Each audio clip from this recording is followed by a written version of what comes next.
The year was 1886.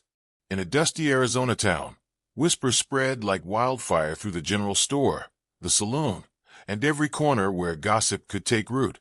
John Henderson, the respected cattle rancher, had done the unthinkable. He brought home not one, but two Apache brides. The town's proper society was scandalized. But what happened next would leave them speechless in a way they never expected. This is the true story of prejudice, assumption, and the moment an entire town learned never to judge a book by its cover. Picture the American Southwest in the 1880s. The Apache Wars were barely over. Tensions ran high between settlers and native peoples. Fear and misunderstanding poisoned nearly every interaction. John Henderson was different. A former Army scout, he'd spent years working alongside Apache guides. He'd learned their language, respected their culture, and saw them as equals in a time when few white men did. During a peace negotiation at Fort Apache, John met two remarkable Apache women, Nalin and Casa. They were sisters, educated at the Carlisle Indian Industrial School in Pennsylvania, one of the first off-reservation boarding schools for Native Americans. Despite the controversy, despite the warnings from his white neighbors, John married Nalin. Her sister Casa came to live with them on the ranch. The town was horrified.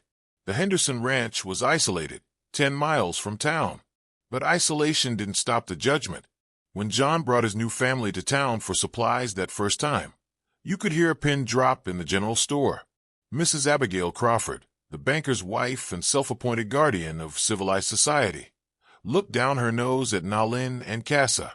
The two Apache women wore traditional dress mixed with modest Western clothing, a beautiful blend of two worlds. "Well," Mrs. Crawford announced loudly, making sure everyone could hear, "I suppose we'll have to speak very slowly and use hand gestures. The poor savages probably don't understand a word we're saying." Her friends tittered with cruel laughter. The store owner, Mr. Pemberton, spoke to John while deliberately ignoring the women. "Henderson, what were you thinking? How do you even communicate with them?" Other townspeople stared openly. Some mothers pulled their children closer, as if the Apache women carried some contagion. John's jaw clenched, but before he could respond, something remarkable happened. Nalin stepped forward with grace and dignity. In perfect, eloquent English, better than most in that room could speak, she addressed Mrs. Crawford directly. "Mrs. Crawford, I appreciate your concern for our comprehension, but I assure you it's quite unnecessary. I completed my education at Carlisle, where I studied English literature, mathematics, history, and Latin. I've read Shakespeare, Dickens, and Whitman. I can discuss the Constitution, the causes of a civil war, or the complete works of Edgar Allan Poe, if you'd prefer." The room went silent, completely, utterly silent. Then Casa added, her voice equally refined, "I specialized in music and art at school, Mrs. Crawford. I play piano, speak 3 languages, Apache, English, and Spanish, and I've studied European history extensively. Tell me, have you read any of Tocqueville's work on American democracy? I found his observations on frontier prejudice particularly illuminating." You could have heard a feather hit the floor. Mrs. Crawford's face went from pink to red to white.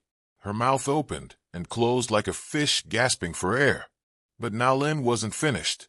She turned to address the entire store, her voice calm but firm.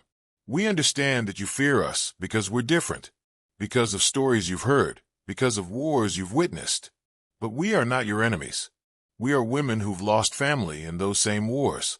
Women who've been forced to bridge 2 worlds, often losing ourselves in the process." She paused, letting her words sink in. "The Carlisle School tried to civilize us by erasing our culture. They cut our hair, forbade our language, punished us for practicing our traditions. 'Kill the Indian, save the man,' they said. They wanted to prove we could be as good as white people, as if being Apache was something shameful." Casa stepped beside her sister. "But we learned something different. We learned that education is power, that speaking your language doesn't make us less Apache. It makes us stronger. We can honor our ancestors and navigate your world. We don't have to choose." Mr. Pemberton, the store owner, cleared his throat awkwardly. For the first time, he spoke directly to Nalin. "Ma'am, I apologize. What can I help you find today? It was a small thing. But in that moment, in that word, ma'am, something shifted. Word spread faster than the original gossip. The Apache brides who spoke better English than the town schoolteacher. The women who'd educated the educated class. Not everyone changed their minds overnight. Prejudice is stubborn, and some clung to their hatred. But cracks appeared in the wall of judgment.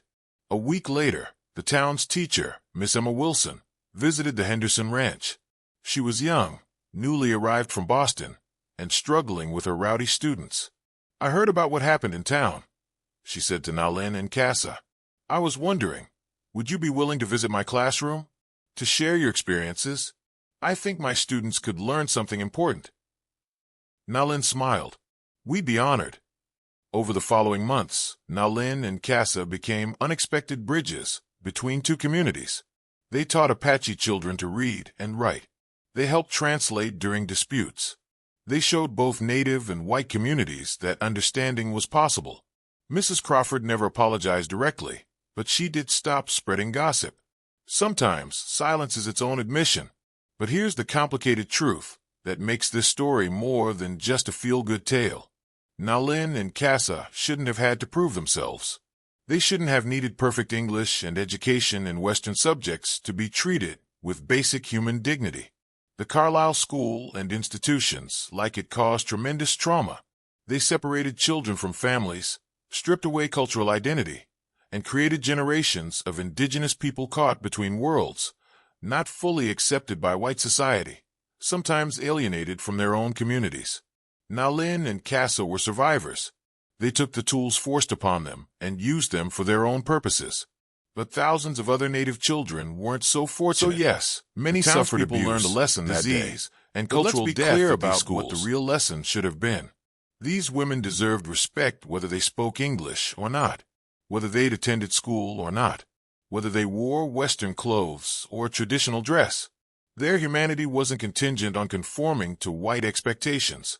The Henderson Ranch became known throughout the territory.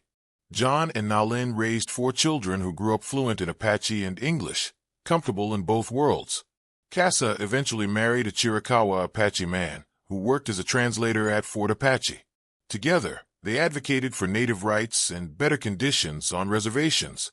When John died in 1912, Nalin took over management of the ranch, one of the first native women in Arizona to own significant property in her own name.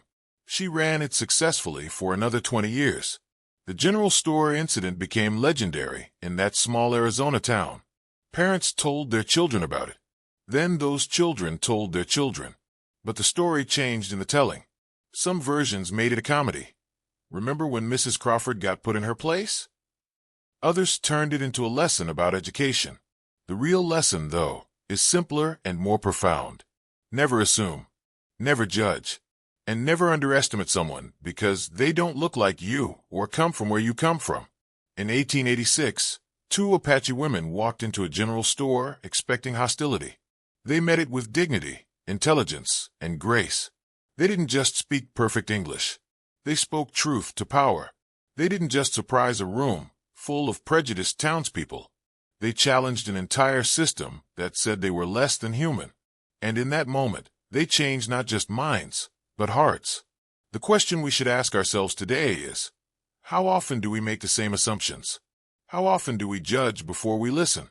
How often do we underestimate people because of where they're from, how they look, or what language they speak first? Nalin and Casa's story isn't just history. It's a mirror. What do you see when you look into it?